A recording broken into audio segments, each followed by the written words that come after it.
Wicked Dogs BGC for Comedy Manila's open mic competition. Let's see how the contestants feel before the show.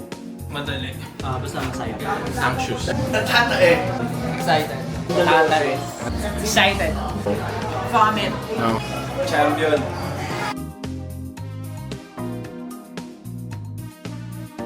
Let's meet our judges.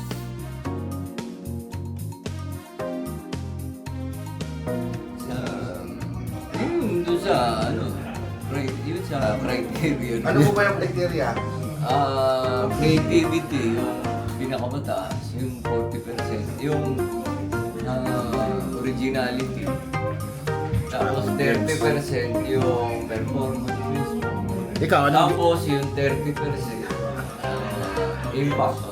No, paano mo, ikaw, paano yung So doon ko binase. Binubunas Oo, kasi yun yung nakalagay. Ikaw naman, dali ng tanong mo. Wala ko bang tanong na may...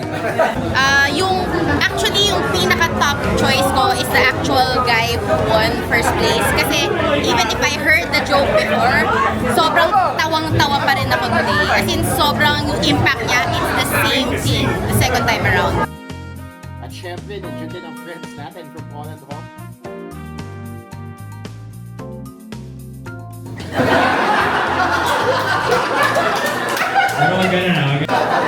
Di ba? Tapos nagulat kami lahat. Kami na si Christine nag-asawa. Nainis ako kasi may kasama ako. Hindi, pero masaya. I expected na nasa top 3 to top 1 ako. Well, unang di na ako nata eh.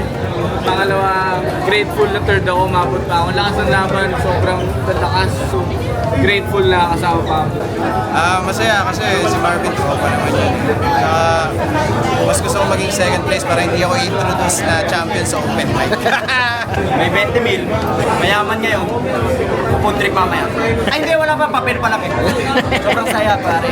Walang pumapanis.